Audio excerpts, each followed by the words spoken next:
Alors ici, les moutons vont emprunter le tunnel en même temps que nous.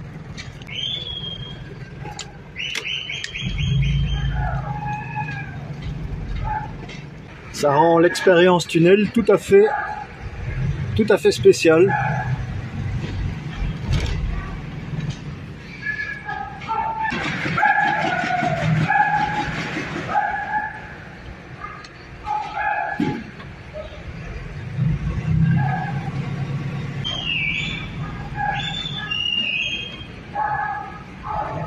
Par contre, ça la rend pas plus rapide. La fameuse lumière au bout du tunnel. Alors ça va, il n'était pas si long. Petite dizaine de minutes pour traverser un tunnel qui doit faire peut-être, je sais pas, 100 mètres de long.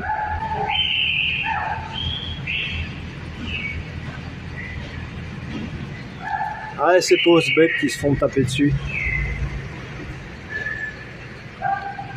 On va y aller, ça va, ils ont la place pour se mettre sur le côté. Et le transport d'animaux.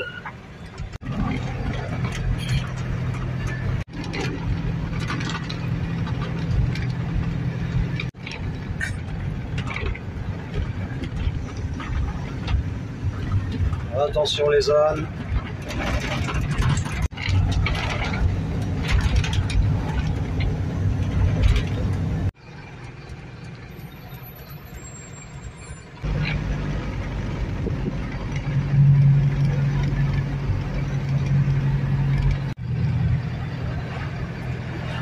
Nous arrivons tout doucement sur Auch, avec une belle arche. On est accueillis par une magnifique statue.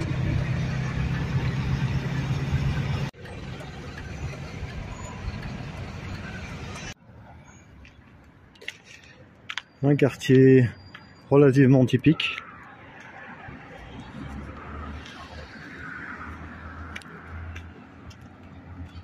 Avec une rue qui donne sur la montagne Suleiman Salomon. Un escalier et une grille. Et derrière toujours la montagne Salomon ou Suleiman.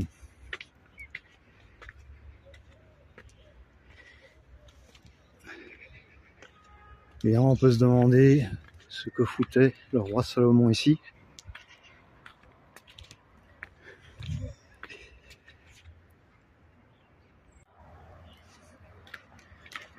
Un petit chemin tranquille. Et tout au long de cette grille, qui fait plusieurs kilomètres de long, hein, j'ai déjà vu là en haut, on trouve ces guerriers, ces archers à cheval.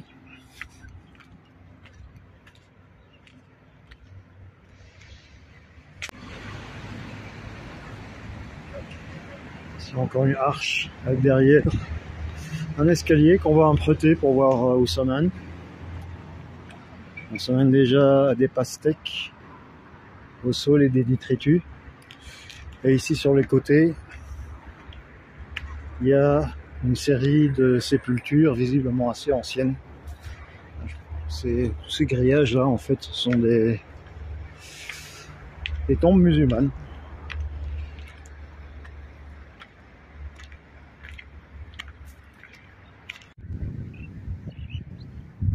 Et d'ici on a également une belle vue sur la ville de Auch.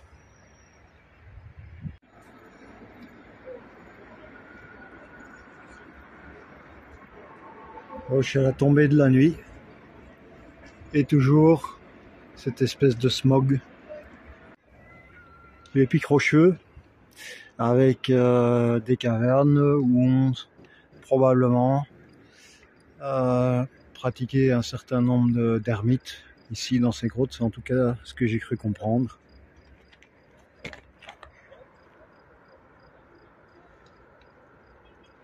Qui surplombe maintenant la ville de Auch, qui est presque aussi moche que Bichkek.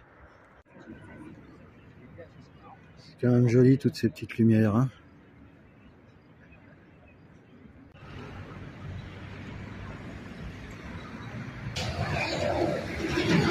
Attention, encore une fois, pas tomber dans le trou.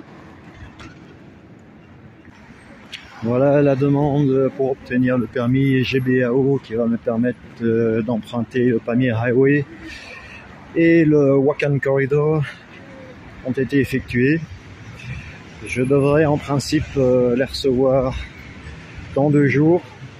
D'abord par copie électronique et ensuite je vais devoir aller récupérer le document original à Morgap. Donc en principe je peux déjà partir maintenant et attendre près de la frontière. Donc je me balade encore un petit peu ici à Auch. On va se balader encore un petit peu, on va peut-être encore aller au restaurant, etc. Donc c'est pas une ville hyper intéressante. Je suis déjà là depuis hier, donc je pense que j'en ai à peu près fait le tour. Et ensuite on va prendre la route pour le Pamir Highway. Voilà.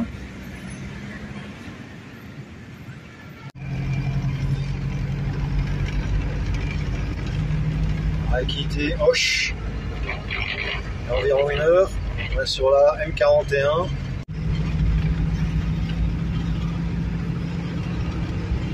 C'est exactement, c'est ici qu'on a commencé.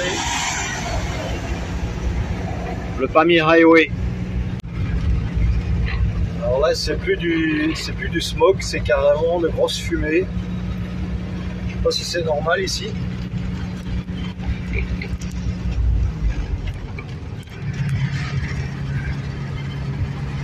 Si c'est tout le temps comme ça ou s'il y a un truc qui se passe. Un peu voir.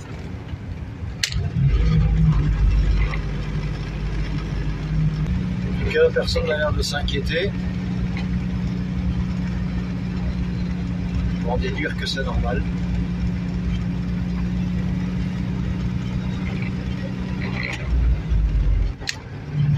Ouais, en tout cas, ça brûle, hein.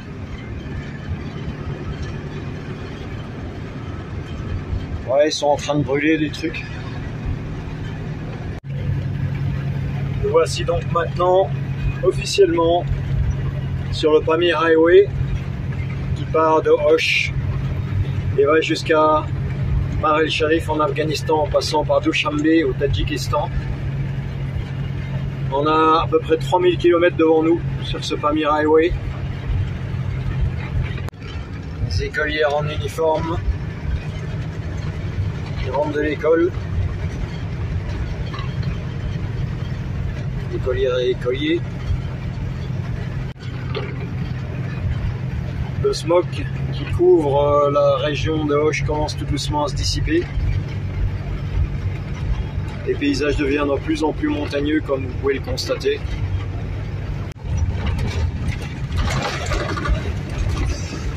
Et comme vous pouvez également le constater, le terme highway c'est une façon de parler, hein, c'est pas du tout une autoroute. C'est une route normale et par endroits assez merdique. Elle s'appelle highway parce qu'elle est en hauteur, en altitude. En fait, c'est ça la raison. C'est la 2e autoroute la plus haute du monde. La première est pas loin d'ici d'ailleurs aussi, dans la même région.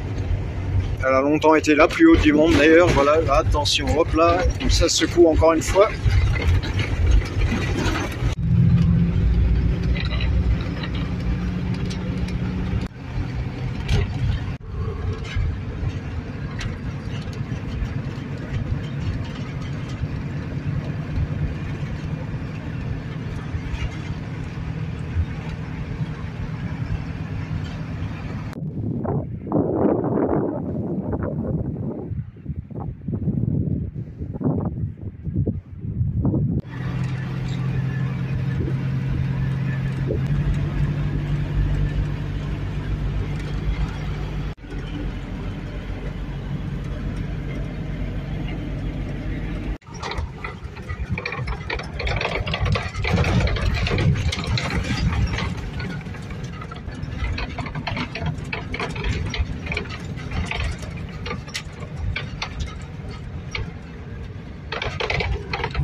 Et le matin, au réveil, la visite d'un beau troupeau de chevaux.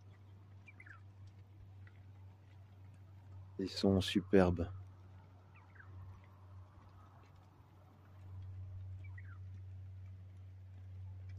C'est un endroit absolument magnifique. Quelques centaines de mètres de la route.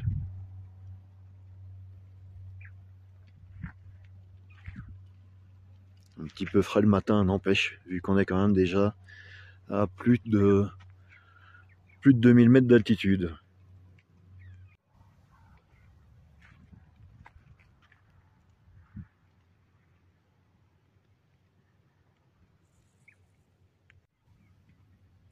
Ça ne laisse pas de me fasciner de voir comment ces troupeaux, que ce soit des chevaux ou des vaches ou d'autres d'ailleurs, qui ne sont pas guidés, ils sont accompagnés par personne, ont toujours l'air de savoir très exactement où ils vont.